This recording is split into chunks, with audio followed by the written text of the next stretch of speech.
seguidores, estamos de vuelta con la lectura del libro La Revolución Blockchain. Nos quedamos en la segunda parte del capítulo número 3 y dice, número 1, costes de búsqueda. ¿Cómo encontramos nuevos talentos y nuevos consumidores? ¿Cómo encontramos a las personas y a la información que necesitamos?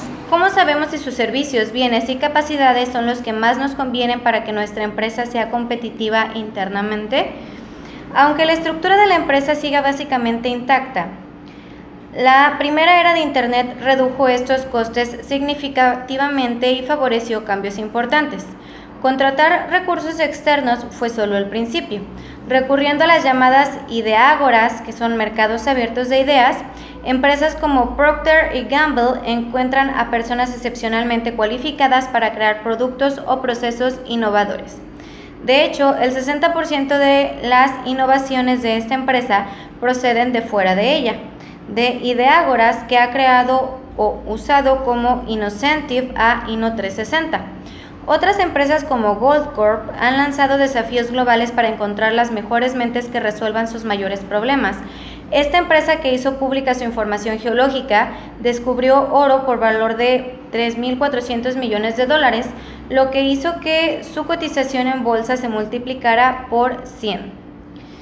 Imaginemos entonces las posibilidades que ofrece el poder buscar en un registro mundial una base de datos descentralizada que encierre mucha de la información estructurada mundial.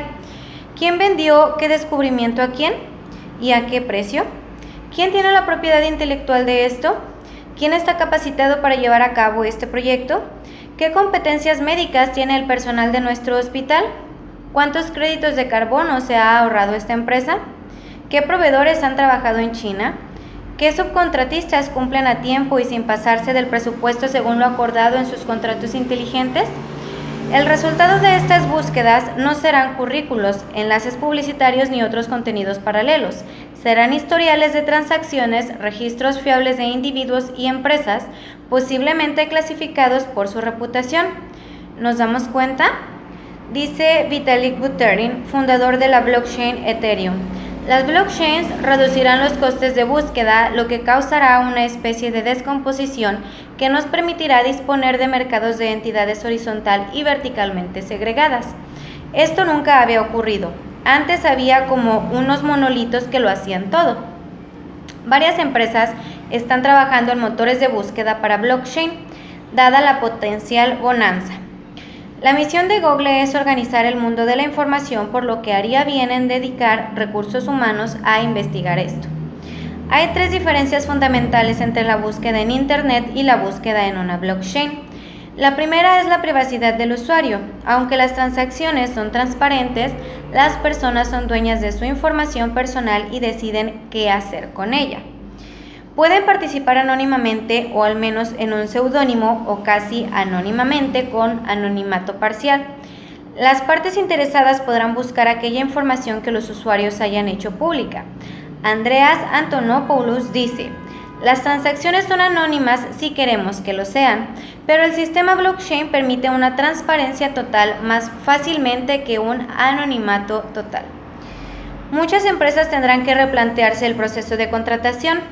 Por ejemplo, los recursos humanos o el personal tendrá que aprender a buscar en la blockchain con preguntas de sí o no. ¿Eres un humano? ¿Has doctorado en matemáticas aplicadas? ¿Sabes codificar en lenguaje script, Python, Java, C++? ¿Podrás trabajar a tiempo completo de enero a junio del año que viene? Preguntas así. Estas búsquedas recorrerán las cajas negras de las personas que estén en el mercado laboral y mostrarán una lista de aquellas que cumplen con estos requisitos. También pueden pagar a posibles talentos para que publiquen información profesional pertinente en una plataforma blockchain que luego pueden repasar para encontrar lo que buscan. El personal de recursos humanos debe saber usar los sistemas de reputación y seleccionar candidatos sin saber nada que no sea relevante para el trabajo, como la edad, el sexo, la raza, el país de origen. También necesitan motores de búsqueda capaces de navegar por varios grados de apertura, desde información completamente privada hasta información completamente pública. Lo bueno es que pone fin a la posibilidad de sesgos subconscientes o incluso institucionales y nos ahorra pagar a cazatalentos y además agentes de selección de personal. Lo malo es que búsquedas precisas dan resultados precisos. Hay menos posibilidad de hallar talentos latentes, esto es, de descubrir a personas que, aunque no cumplen con los requisitos pedidos, tienen una gran capacidad de aprendizaje y pueden hacer esas asociaciones creativas inesperadas que las empresas tanto necesitan. Lo mismo vale decir en materia de comercialización.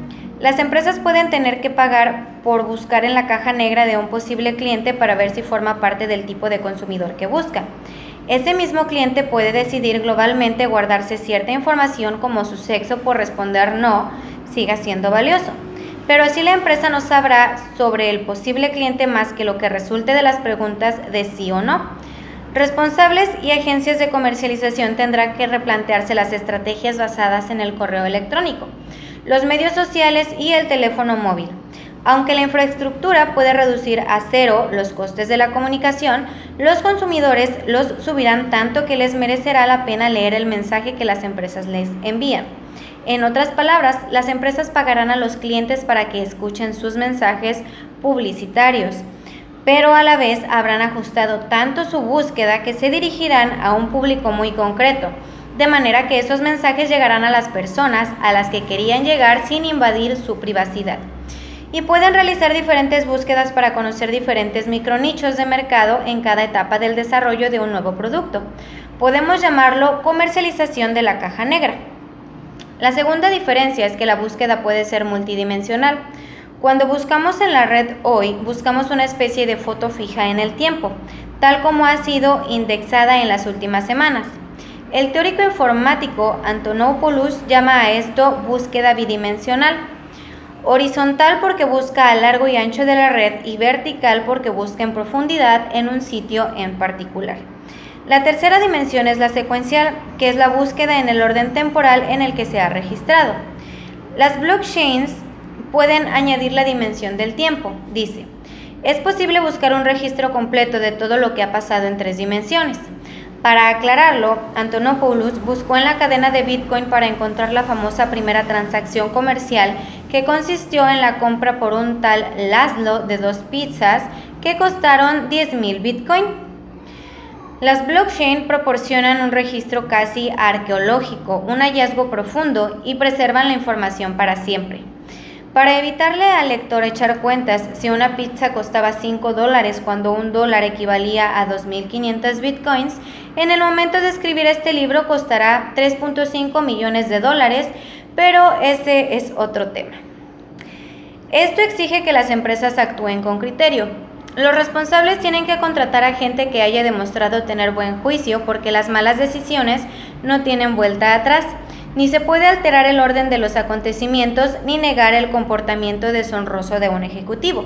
Cuando se trate de tomar decisiones importantes, las empresas podrían aplicar mecanismos de consenso internos que permitieran votar a todas las partes implicadas, lo que pondría fin al coro de ignorancia y negación del conocimiento anterior. O podrían usar mercados de predicción para sondear distintos escenarios. Si somos ejecutivos de una futura Enron, no habrá chivo expiatorio que valga.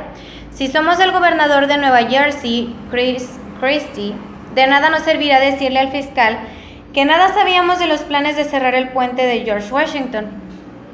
La tercera diferencia es el valor. Mientras que la información en Internet es abundante, poco de fiar y perecedera, en las blockchains es escasa, imposible de falsear y permanente. Sobre esta última característica, Antonopoulos observa: si hubiera suficientes incentivos financieros para preservar estas blockchains en el futuro, no es imposible que persistieran durante decenas, cientos y aún miles de años. ¡Qué asombrosa idea! Las blockchains serían registros arqueológicos como las tablillas de piedra de Mesopotamia. Los registros en papel son efímeros y temporales, mientras que, irónicamente, la forma más antigua de registrar información, las tablillas, es la más perdurable. Las consecuencias que esto tiene en la estructura de la empresa son considerables. Imaginemos un registro permanente y rastreable de información histórica importante, como la historia de la economía. Los encargados de emitir comunicados sobre balances, informes anuales, informes para el gobierno o los donantes material mercadotécnico para posibles empleados, clientes y consumidores, empezarán consultando este historial público e infalible de su empresa e incluso crearán un filtro que permita a los interesados ver por lo que ellos ven con solo apretar una tecla. Las empresas podrían guardar registros de sus transacciones, algunos para uso administrativo interno y otros para uso público. Tranquilos, la competencia confeccionará estos registros e historiales como parte de sus programas de inteligencia competitiva. ¿Por qué no ponerlos pues en nuestro sitio web y ganarnos la confianza de todos? Esto constituye un fortísimo incentivo para que las empresas busquen recursos fuera de sus límites, pues disponen de una información casi infinitamente mejor sobre las cualidades y antecedentes de los candidatos, sean estos individuos o empresas. Empresas como Consensys están desarrollando sistemas de identidad en los que quienes buscan trabajo programarán su propio avatar para que revele aquella información que puede interesar a los empresarios. Estos sistemas no pueden ser atacados como lo son las bases de datos centralizadas. Los usuarios se sienten motivados para incluir información en sus avatares porque son los dueños de ellos y los controlan. Pueden configurar su privacidad como quieran y rentabilizar sus datos. Esto es muy diferente de, por ejemplo, LinkedIn, una base de datos centralizada y rentabilizada por una poderosa empresa que, sin embargo, no garantiza su seguridad. ¿Habrán podido imaginar Coase y Williamson una plataforma que redujera los costes de búsqueda tanto que las empresas pudieran hallar fuera de sus límites recursos más baratos y que funcionaran mejor? Número 2. Costes de contratación. ¿Qué estamos de acuerdo en hacer? ¿Cómo nos entendemos o nos ponemos de acuerdo con otras partes? Esto es lo primero que hay que hacer para reducir los costes de búsqueda del personal y los recursos que necesitamos, pero no es suficiente para reducir significativamente el tamaño de una empresa. Todas las partes deben trabajar juntas. La segunda razón por la que existen empresas son los costes de contratación. Negociar el precio, establecer competencias, estipular y regular los términos y condiciones de los bienes o servicios de los proveedores y arbitrar soluciones en caso de que algunas de las partes no cumplan con lo prometido. El ser humano siempre ha hecho contratos sociales, pactos relacionales de especialización de funciones, por los cuales unos cazaban y protegían a la tribu y otros recolectaban y construían refugios. Las personas hemos intercambiado objetos físicos en tiempo real desde tiempos inmemoriales.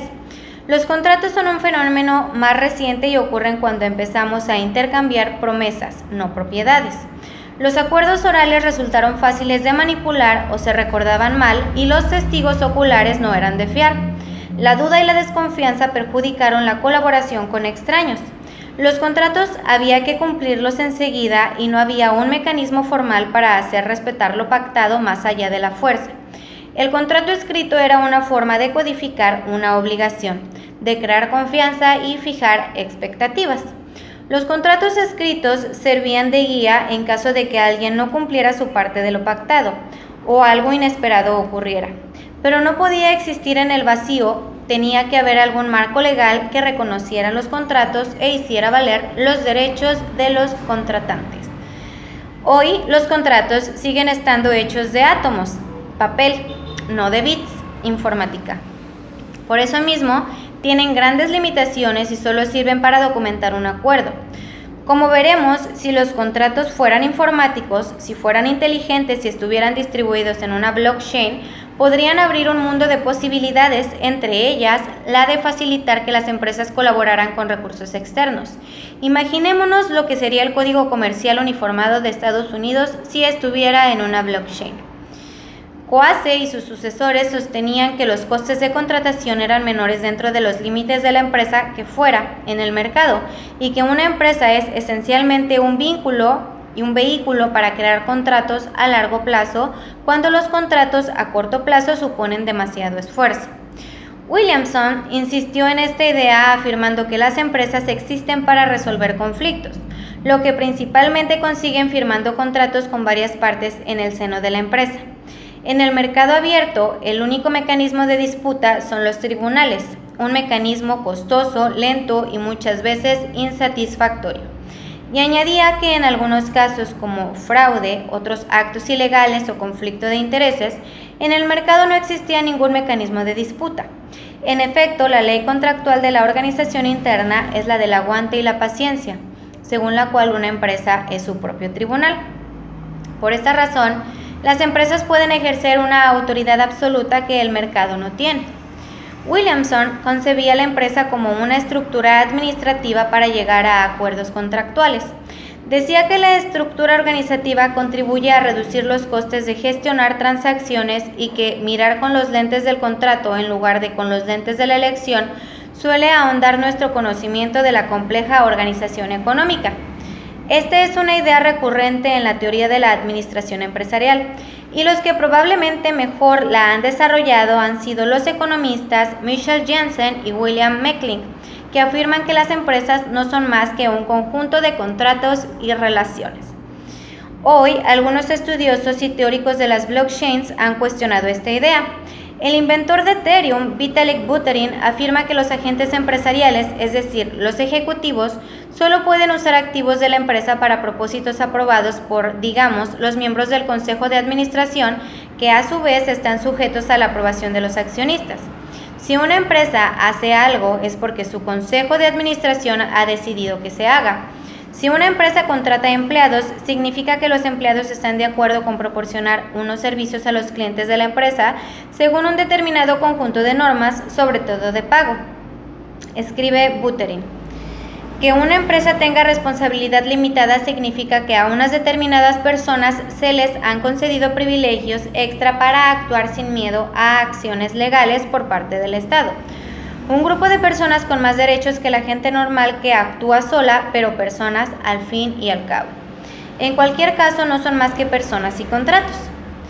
Por eso, el sistema blockchain, al reducir los costes de contratación, permite a las empresas abrirse y desarrollar nuevas relaciones más allá de sus límites. Consensys, por ejemplo, puede entablar relaciones complejas con diferentes grupos de miembros, algunas dentro de sus límites, otras fuera y otras dentro y fuera a la vez, porque lo que gobierna esas relaciones no son los administradores tradicionales, sino contratos inteligentes. Los miembros pueden elegir los proyectos a los que dedicarse, definir de común acuerdo los objetivos que hay que alcanzar y cobrar cuando esos objetivos se han alcanzado, todo ello con el sistema blockchain. Contratos inteligentes. El ritmo de cambio está sentado cada vez más las bases para el uso de contratos inteligentes. Cada vez más gente adquiere conocimientos informáticos no solo básicos, sino avanzados, por lo que las transacciones demuestran este nuevo medio digital tiene propiedades muy distintas de sus predecesores de papel. Como destaca el criptógrafo Nick Szabo, los contratos inteligentes no solo pueden captar más tipos de información como información sensorial no lingüística, sino que son dinámicos, pueden transmitir esa información y ejecutar cierta clase de decisiones. En palabras de Szabo, los medios digitales pueden hacer cálculos, manejar máquinas directamente y operar por medio de cierta clase de razonamientos de una manera mucho más eficiente que los humanos. Por lo que respecta al objeto de este debate, los contratos inteligentes son programas informáticos que protegen, regulan y aplican acuerdos registrados entre personas y organizaciones. En cuanto tales, ayudan a negociar y definir esos acuerdos. En 1994, el mismo año en que Netscape, el primer navegador web, salió al mercado, Szabo los definió así. Un contrato inteligente es un protocolo transaccional informatizado que ejecuta los términos de un contrato. La idea general del contrato inteligente es satisfacer condiciones contractuales normales como términos de pago, gravámenes, confidencialidad e incluso recurso a la ley. Minimizar excepciones tanto maliciosas como accidentales y minimizar la necesidad de intermediarios. Los objetivos económicos son reducir las pérdidas por fraude, los costes de arbitraje y recursos legales y otros costes transaccionales. Por entonces, la idea de los contratos inteligentes ya existía, pero no podía realizarse por falta de una tecnología que los desarrollara como Szabo describe. Había sistemas informáticos como el Sistema de Intercambio de Datos Electrónicos, EDI por sus siglas en inglés, que permitían la comunicación de datos estructurados entre ordenadores de compradores y vendedores, pero no tecnología que hiciera posible intercambiar pagos y dinero. Bitcoin y el sistema blockchain han cambiado todo eso. Ahora las partes pueden llegar a acuerdos e intercambiar automáticamente bitcoins cuando cumplen con los términos de un contrato. Dicho lisa y llanamente, nuestro cuñado no podrá escaquearse de pagar la apuesta perdida al hockey, y cuando compramos una acción la operación se ejecuta al instante y el activo pasa inmediatamente a nuestra cuenta. Cuando un contratista emite el código informático que cumple con las necesarias especificaciones, cobra. Los medios tecnológicos para ejecutar contratos inteligentes limitados han existido desde hace algún tiempo. Un contrato es un intercambio de expectativas que puede hacerse cumplir antes de que se produzca el intercambio mismo. Andreas Antonopoulos lo explica con un sencillo ejemplo. Si tú y yo acordamos ahora mismo que te pagaré $50 por la pluma que tienes en tu mesa, hacemos un contrato en toda regla. Puedo decirte simplemente, te prometo que te pagaré $50 por tu pluma, y tú puedes contestar, de acuerdo. Eso significa que aceptas la oferta. Hemos hecho un trato y puede hacerse cumplir ante un tribunal. Esto nada tiene que ver con los medios tecnológicos de cumplimiento de las promesas que hemos hecho. Lo que interesa a Andreas del sistema blockchain es que podemos ejecutar esta obligación financiera en un medio tecnológico descentralizado con un sistema de liquidación incorporado. Eso es genial, dice, porque yo podría pagarte la pluma ahora mismo, tú verías el dinero al instante, me enviarías la pluma y yo podría verificar ese envío. Así es mucho más probable que hagamos negocios. Cada vez son más los profesionales del derecho que aprovechan esta oportunidad. Como todos los intermediarios, también ellos pueden verse excluidos y al final tendrán que adaptarse. Especializarse en contratos inteligentes podría ser una gran oportunidad para los gabinetes legales que quieran liderar la innovación en derecho contractual.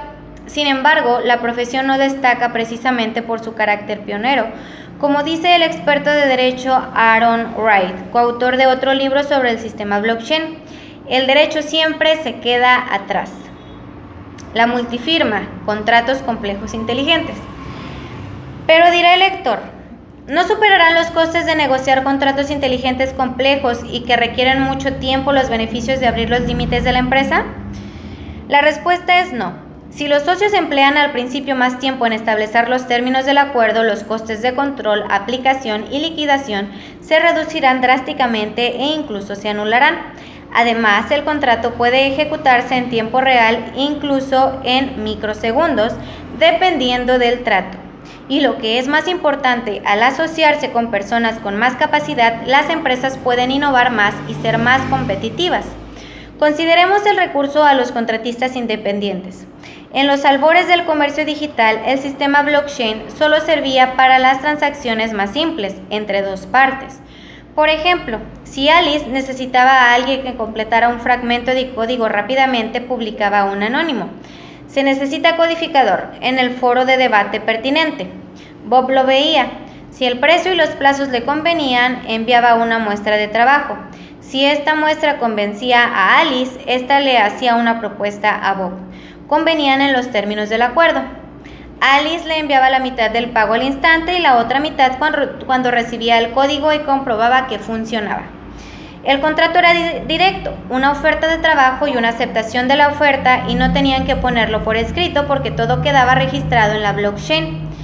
La propiedad de bitcoins de Alice y de Bob estaba asociada a sus respectivas direcciones digitales, largas ristras de números, que tenían dos componentes, una clave pública que servía como dirección y una clave privada que daba a su propietario acceso exclusivo a todos los bitcoins asociados con esa dirección.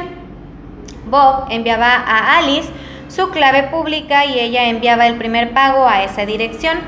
La red registraba la transferencia y asociaba esos bitcoins a la cartera de clave pública de Bob. ¿Qué pasaría si en este punto Bob decidiera que no quiere hacer el trabajo? En esta transacción bipartita, Alice tendría poco que hacer. No podría dirigirse a su compañía de tarjetas de crédito para anular la transacción. Tampoco podría aún demandar a Bob por incumplimiento de contrato. Aparte de un código alfanumérico generado al azar y un anuncio en línea, no habría manera de identificar a Bob, salvo que hubiera publicado su respuesta en una plataforma centralizada que pudiera rastrearlo o que hubiera Ha habido intercambio de correos electrónicos usando un servicio centralizado. Alice podría al menos señalar que la clave pública de Bob no era de fiar, con lo que bajaría la calificación de Bob como codificador. Sin garantías de que la otra parte es de fiar y cumplirá con las debidas acciones fuera de la cadena, el acuerdo se parece al dilema del prisionero. Sigue necesitándose cierto grado de confianza. Los sistemas de reputación pueden mitigar esta incertidumbre hasta cierto punto, pero habría que introducir confianza y seguridad en este sistema abierto y anónimo.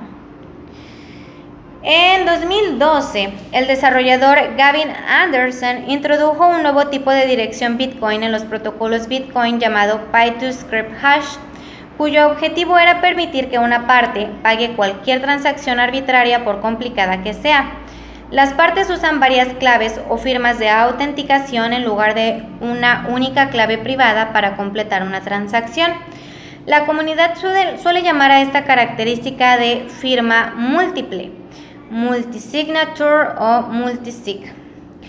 En transacciones multifirma, las partes convienen en el número total de claves que hay que generar y en el número de las que habrá que usar para completar una transacción. Esto se llama esquema de firma MDN o protocolo de seguridad. Es como una caja fuerte para abrir la cual se requieren varias llaves. Con este protocolo, Bob y Alice convendrían de antemano en recurrir a un tercero neutral y desinteresado que hiciera de árbitro y les ayudara a completar sus transacciones. Cada una de las partes tendría una de las 3 claves privadas, 2 de las cuales se necesitarían para acceder al dinero transferido. Alice enviaría sus bitcoins a una dirección pública. Ese dinero sería entonces visible para todo el mundo, pero nadie podría acceder a él. Cuando Bob ve que el dinero se ha transferido, cumple su parte del contrato. Si después de recibir el bien o el servicio de Bob, Alice no queda satisfecha y se siente engañada, podría negarse a darle a Bob la segunda clave. Tendrían entonces que apelar al árbitro tenedor de la tercera clave para que les ayudara a dirimir la cuestión. Estos árbitros solo intervienen en caso de disputas de ese tipo y en ningún momento tienen acceso al dinero, un mecanismo que propicia el auge de los contratos inteligentes. Para contratar a distancia y no digamos automáticamente, necesitamos tener cierta confianza en que el sistema hará valer nuestros derechos cuando hagamos el trato. Si no podemos confiar en la otra parte, tenemos que confiar en los mecanismos de resolución de conflictos y en el sistema legal que los sustenta. La tecnología multifirma permite que estas terceras partes desinteresadas den confianza y seguridad a las transacciones anónimas. La autenticación multifirma está ganando popularidad. Una empresa emergente llamada Hedgie está usando tecnología multifirma para crear futuros contratos. Las partes se ponen de acuerdo en un precio de Bitcoin que negociarán en el futuro a reserva de intercambiarse la diferencia. Hedgie nunca guarda avales. Las partes los colocan en una cartera multifirma hasta que el plazo vence. La idea de Hedgie es usar la tecnología multifirma para crear un tipo de contratos inteligentes que se ejecuten a sí mismos y se muestren plenamente en la blockchain. Las blockchains son como un diálogo entre anonimato y apertura en el que el protocolo multifirma reconcilia ambas cosas sin perder nada de ninguna. Entre otras cosas, los contratos inteligentes cambian la función de aquellos que dentro de una empresa están encargados de hallar y contratar a gente con talento. Los departamentos de recursos humanos deben entender que también hay talento fuera de sus límites, no solo dentro. Tienen que aceptar los retos que plantean los contratos inteligentes para reducir los costes de recurrir a recursos externos. Y dejamos aquí la segunda parte del capítulo número 3. En esta parte del capítulo mencionamos mucho respecto a los contratos inteligentes. Una parte que me pareció muy importante es que ya se tenía una definición de un contrato inteligente desde 1994, pero todavía no existía una tecnología que soportara precisamente estos contratos inteligentes o que pudieran utilizarla para plantearlos, y esto fue que surgió, me parece que hasta el 2008 con la creación del Bitcoin.